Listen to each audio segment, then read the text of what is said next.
ఇంతమంది దాడి చేస్తా ఉన్నారు. అయినా మీ బిడ్డ అదరుడు, అయినా మీ బిడ్డ బెదరుడు. కారణం ప్రజలనే శ్రీకృష్ణుడి అండ ఉన్న అర్జునుడి మీ బిడ్డ.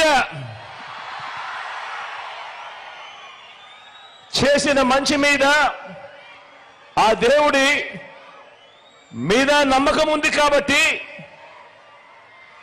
అర్జునుడి మీద ఒక బాణం వేసినంత మాత్రాన కురుక్షేత్ర సమరంలో కురుక్షేత్ర యుద్ధాన్ని కౌరవులు గెలిచినట్టు కాదు. ఒక బాణం వేసినంత మాత్రాన, జగన్ మీద ఒక రాయి విసిరినంత మాత్రాన